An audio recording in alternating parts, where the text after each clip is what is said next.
Hello everyone, my name is James Suhan. I'm a graduate support engineer here at E1 Solutions. And today I'm going to go through and kind of cover the difference between our two methods of connecting to Dynamics GP through PopDoc, which is our first one is through a direct connection, and our second method is through the Dynamics GP Data Gateway.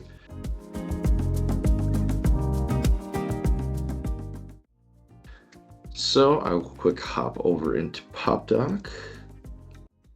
Here I am in PopDoc, which I have two tabs open.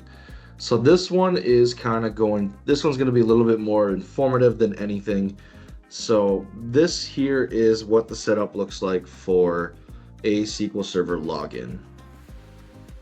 Now, a SQL Server login is it's a very straightforward way of connecting to where essentially pretty much what you're doing is you're creating a direct tunnel from PopDoc to your SQL Server that runs through Connect. Obviously, you have your server name, what port it's running through, what database, and a SQL user.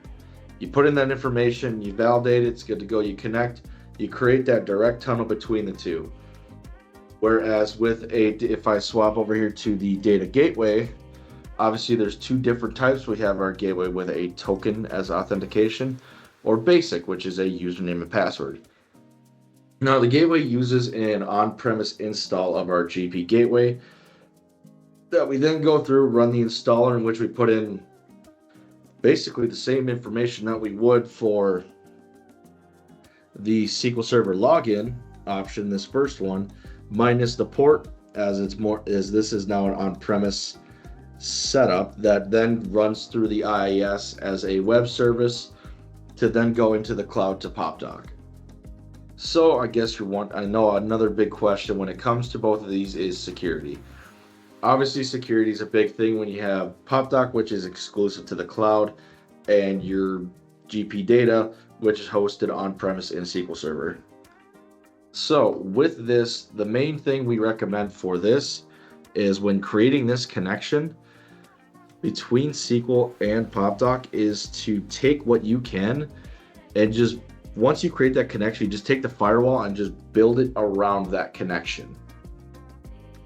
So set it up where the only thing that can communicate with that server is PopDoc, which we do have IP addresses that are used and for this that are exclusive to PopDoc.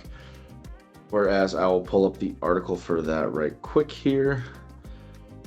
So if we head over here into our documentation, we have our firewall IPs. So this is kind of what goes into there. This is what would be whitelisted by your networking team. And we also do have let's see, where is it here? Right here. Here is another article that covers the basis of connecting to an on-premise SQL, whether it be if it's GP, SQL Server, SL, whatever the case may be. So basically a quick thing that kind of goes through some basic instructions on how to do so. Through the firewall, how to whitelist, what you should be looking for. Kind of going through those basic things right here into your basic login. So now that's kind of how it goes for the direct connection. It's less work than a GP gateway for sure. It's just another method of doing it, a very straightforward one. We're just creating a direct tunnel between PopDoc, GP, data goes back and forth. It's great. Which another thing I should add, whether you do a direct connect or a GP gateway, the connector functionality will be identical. It's the same thing. It's just a different way of connecting. But it's functionally, they both work the same way. So now if we head back here to the gateway, which I'll just keep it on token for now, it's very straightforward. It has a URL, which is a DNS entry that is created for the gateway to be used in the IIS, and a token which is created through the installer. Now, I will hop over to that documentation real quick here. So go over to gateways and our GP data gateway. So this is kind of how the documentation works. It does have step-by-step. Kind of goes through, and as you can see, there's a couple more requirements You'll need the IIS. There's a .NET Core hosting bundle that will need to be installed on that server. You will need a DNS entry, an SSL certificate. Basically, you just need stuff to be able to create a web service on whatever server the gateway is on that then leads to PopDoc. Which the nice benefit of the gateway versus a direct connection is the gateway can be installed anywhere and anywhere you want it.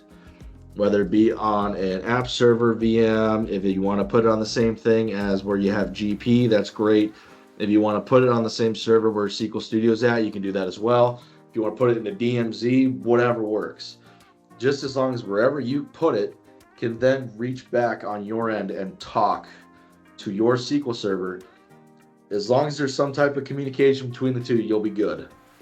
So that way, like, your SQL server can stay wherever it is, and then you just have to get it talks to the gateway, and then the gateway can reach out to the internet from there. So we utilize DNS and SSL security because obviously with that traffic moving back and forth, we want that safe and secure and encrypted. So the SSL will encrypt that, and the DNS entry is needed so that we can access the internet. Because obviously, if we were to go through and create it using your normal domain, you don't have a section on your website set up for that, and you likely won't. But we create the DNS entry so we can still get that internet connectivity, but it doesn't affect your main domain website at all. But we can still be able to communicate between PopDoc and the gateway.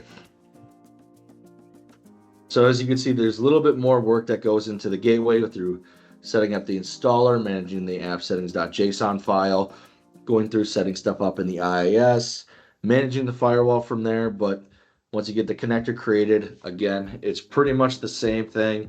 They're both going to work identically to each other, whether you decide to go set it up through a direct connection or if you go and set it up through a GP gateway.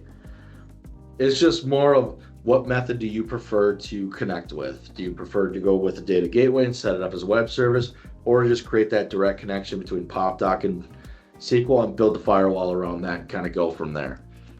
So those are our two main options for connecting to GP.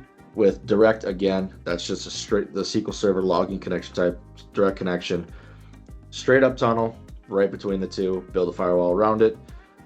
GP gateway, go through, create install the gateway on a server, create a web service for it, and it runs through that using DNS entries and SSL security. As always, thank you for watching these videos. If you like watching this type of stuff, we will continue to put out these videos as needed and as much as we can. Thank you, and as always, have a nice day.